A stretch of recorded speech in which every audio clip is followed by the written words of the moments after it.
నమస్కారం పిల్లలు, అందరూ బాగున్నారా? అందరూ కూర్చోండి. ముందు మీకు అందరికి సంక్రాంతి శుభాకాంక్షలు.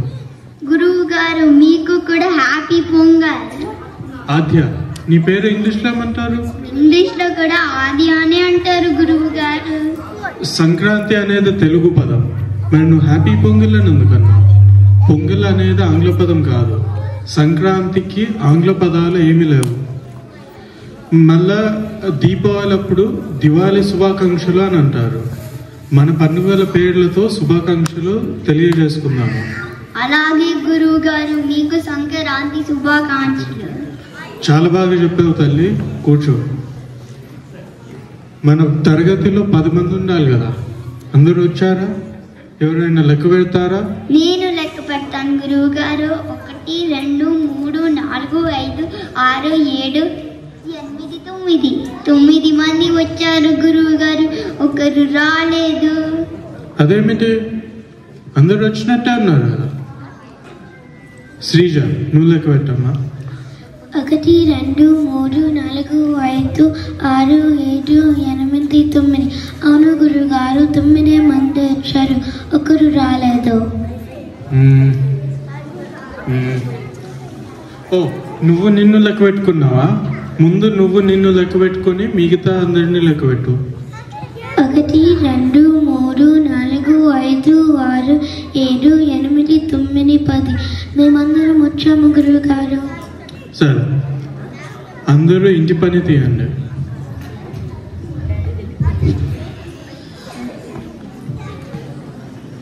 స్కంద, నువ్వు ఇంటి పని ఎందుకు చేయలేదు? మా ఇంట్లో కరెంటు లేకుండా గురువు గారు. మీ ఇంట్లో కరెంటు లేకపోతే కొవ్వెత్తి వెలిగించుకోవచ్చుగా. అగ్గిపెట్ట లేదు గురువు గారు. మీ ఇంట్లో అగ్గి పెట్టలేదా? అగ్గిపెట్ట పూజ గదిలో ఉంది గురువు గారు. మరి పూజ గదిలోకి వెళ్ళి అగ్గిపెట్ట తెచ్చుకోవచ్చుగా. స్నానం చేయకుండా పూజ గదిలోకి ఎలా వెళ్ళాలి గురువు గారు? మరి స్నానం ఎందుకు చేయలేదు? మోటార్ పనిచేయాలి గురువు గారు. సరే రా నాయన, కూర్చో. ఇప్పుడు అందరూ గుర్రం అని రాయండి. రాసేనే గురువు గారు.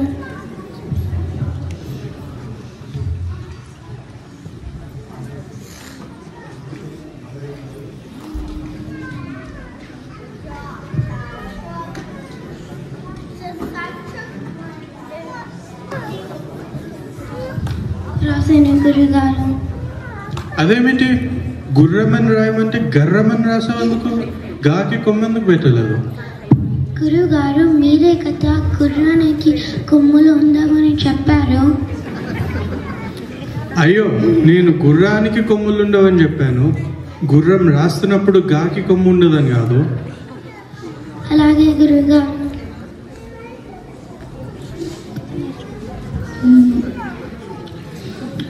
ఇప్పుడు పుస్తకం నుంచి కొన్ని కథలు చెప్పుకుందాము. గురుగారు, అవినీతి కథలు కదా. అవినీతి కథలు కాదు స్కంద, అవి నీతి కథలు.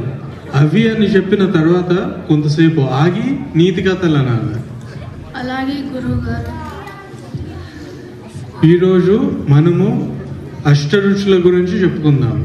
గురువు గారు, నాకు షడ్రుచులు తెలుసు. అవి తీపి, పులుపు, ఉప్పు, కారం, ఏదో వగరు. ఇంకా ఈ 2 రుచులు ఎక్కడివి? అవును, 6 రుచులతో పాటు ఇంకో 2 ఉంటాయి. తినేవన్నీ వేడిగా తినాలి, తాగేవన్నీ చల్లగా తాగాలి. మరి నువ్వేమంటావు? వేడివి తింటే మంచిదా, చల్లరివి తింటే మంచిదా? మా ఇంట్లో అయితే నోరెత్తకుండా మా అమ్మ పట్టింది తినడం మంచిది. ఇప్పుడు మన సమయం అయిపోయింది.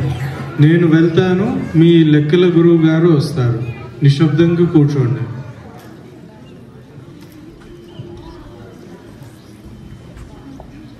అవే లెక్కలు వస్తున్నా, నిశ్శబ్దంగా కూర్చోండి.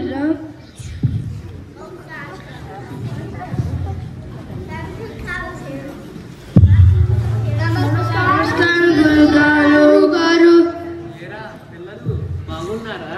ఓ బాగున్నా. సరే, ముందుగా లెక్కల మీద కొన్ని ప్రశ్నలు అడుగుతాను, సమాధానాలు చెప్పండి. ప్రెగ్నెంట్ 8లో సగం ఎంత?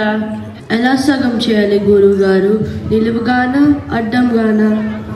ఎలా చేసినా సగమేగా. అది ఎలా అవుతుంది గురువు గారు? నిలువుగా సగం చేస్తే 3 అవుతుంది, అడ్డంగా సగం చేస్తే 0 అవుతుంది. 8లో సగం ఎంత అంటే నిలువు అడ్డం అంటావేమిట్రా బాబు? సరే శ్రీరామ్, నువ్వు చెప్పు.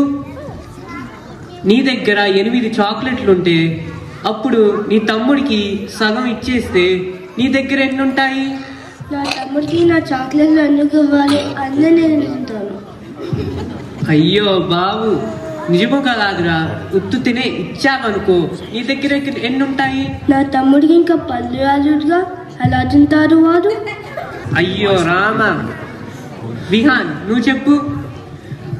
మా అమ్మ నన్ను చాక్లెట్ తినవద్దు అని చెప్పింది. ఈ రోజు నేను తెచ్చుకున్న చాక్లెట్ అన్ని చెత్తబుతో వేసేసాను. సరేరా నాయన, ఏడవకరా నాయన, కూర్చో. మీ అందరి దగ్గర మనబడి బ్యాగులు ఉన్నాయి కదా, ఆ మనబడి బ్యాగులన్నీ సగం చేస్తే ఎన్నుంటాయి? మనబడి బ్యాగులు చాలా గట్టిగా ఉంటాయి. వాటిని ఎలా చించాలి గురుగారు? మీ దగ్గర కత్తెర ఉందా? అయ్యో, కత్తెరెందుకురా నాయన, మీ చేత 8లో సగంతో చింపించడానికి చస్తున్నారా బాబు. సరే విహాన్, నీ దగ్గర 3 ఇడ్లీలు ఉన్నాయి. ఆ 3 ఇడ్లీలు నాకు ఇచ్చేస్తే నీ దగ్గర ఎన్ని ఉంటాయి? మీకు అన్ని ఇడ్లీలు ఇచ్చేస్తే అప్పుడు నా దగ్గర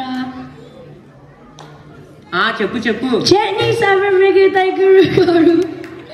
అయ్యో, చట్నీ సాంబార్ మిగలటం ఏమిట్రా? నా చేత 3 చెరువుల నీళ్లు తాగిస్తున్నారు కదరా. నిహాన్, నువ్వు చెప్పు. ఒక మనిషి ఒక గోడని 8 రోజుల్లో కడతారు. 4 మనుషులు ఉంటే ఎన్ని రోజుల్లో కడతారు? ఆల్రెడీ కట్టిన గోడని ఎన్నిసార్లు కడతారు గురుగారు? బాగా చెప్పావు నాయన, కూర్చో. సరే ప్రెగ్నెంట్, ఒక ఆవిడ 30 చపాతీలు చేస్తుంది 1 గంటలో. అదే 3 ఆడవాళ్ళు కలిస్తే ఎన్ని చపాతీలు చేయగలరు? 0 ఏమిట్రా? 3 ఆడవాళ్ళు ఉంటే మిచ్చట్లు పడతారు, కానీ ఎందుకు చపాతీలు చేస్తారు? అంతేగా. సరే మరి, నా తల తిరుగుతోంది మీ సమాధానం వెళ్ళి, నేను ఇక వెళ్తాను.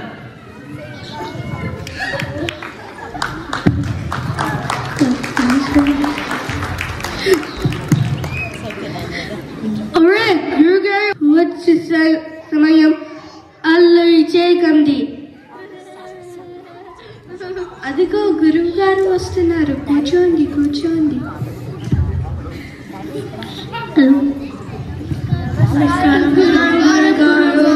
నమస్కారం, కూర్చోండి. నేను ఇప్పుడు కొన్ని ఆంగ్ల వాక్యాలు అడుగుతాను, మీరు తెలుగులో చెప్పాలి, సరేనా? సరే గురువు గారు. Anvika, you made my day, నీ తెలుగులో చెప్పు. యూ మేడ్ మై డే అంటే నువ్వు నా దినము చేశావు. అయ్యో, అలా కాదమ్మా. యూ మేడ్ మై డే అంటే నా దినము నా తలకాయో కాదు. దాని అర్థము నీ వల్ల నా రోజు బాగుంది అని అర్థం. పోనీ యూ జస్ట్ నేల్డ్ ఇట్ అని తెలుగులో చెప్పు. యూ జస్ట్ నేల్డ్ ఇట్ అంటే నువ్వు ఇప్పుడే మేకు కొట్టావు అని గురువు గారు. అయ్యో, అలా కాదమ్మా. యూ జస్ట్ నేల్డ్ ఇట్ అంటే మేకులు స్క్రూలు కాదు. దాని అర్థము నువ్వు చక్కగా చేశావు. ఇంకొక ప్రశ్న, ప్రజ్ఞ, ఐసీయూ అంటే ఏమిటి? ఐసీయూ అంటే నేను నిన్ను చూశాను గురుగారు. తప్పు చెప్పావు, జాగ్రత్తగా విని చెప్పు. ఐసీయూ అంటే ఏమిటి? ఓ, నేను చూశాను నిన్ను గురుగారు. కాదు, నేను ఒక క్లూ ఇస్తా, దానితో కరెక్ట్గా చెప్పగలవు. హాస్పిటల్లో ఐసీయూ. ఓ, హాస్పిటల్లో నేను నిన్ను చూశాను గురుగారు. దేవుడా, హాస్పిటల్లో నేను నిన్ను చూశాను గురుగారు.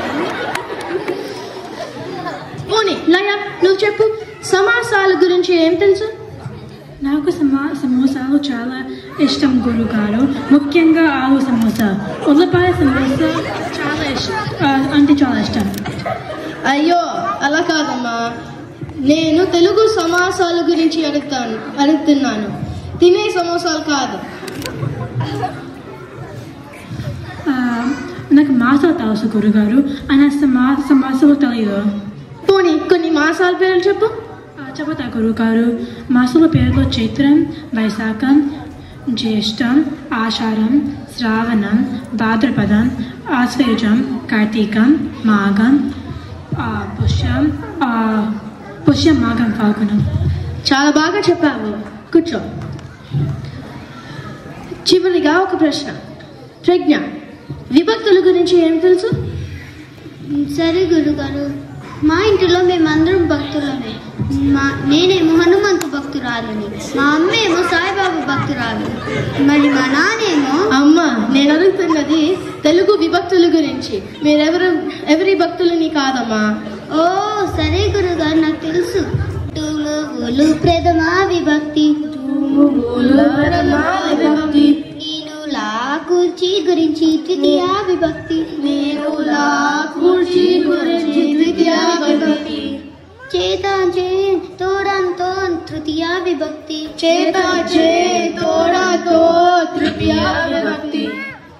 కొరకు కై చతుర్థి విభక్తి, వలన కంటే పట్టి పంచమీ విభక్తి, కీ కు యొక్కలో లోపల షష్ఠీ విభక్తి,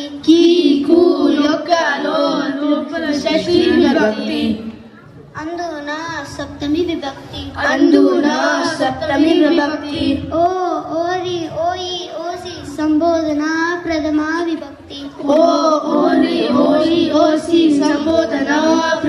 విభక్తి, చాలా బాగా చెప్పావు తల్లి, కూర్చో. మీరందరూ తెలుగు బాగా నేర్చుకోవాలి. ఈ వయసులో తెలుగు నేర్చుకుంటే రేపు హై స్కూల్లో స్పానిష్, జర్మన్ లాంటి భాషలు సులభంగా నేర్చుకోవచ్చు. జయ హో మన బడి, భాషా సేవయే భావితరాల సేవ. సరే, సమయం అయింది. మళ్ళీ వచ్చే వారం కలుద్దాం. అంతవరకు సెలవు. సరే గురుగారు.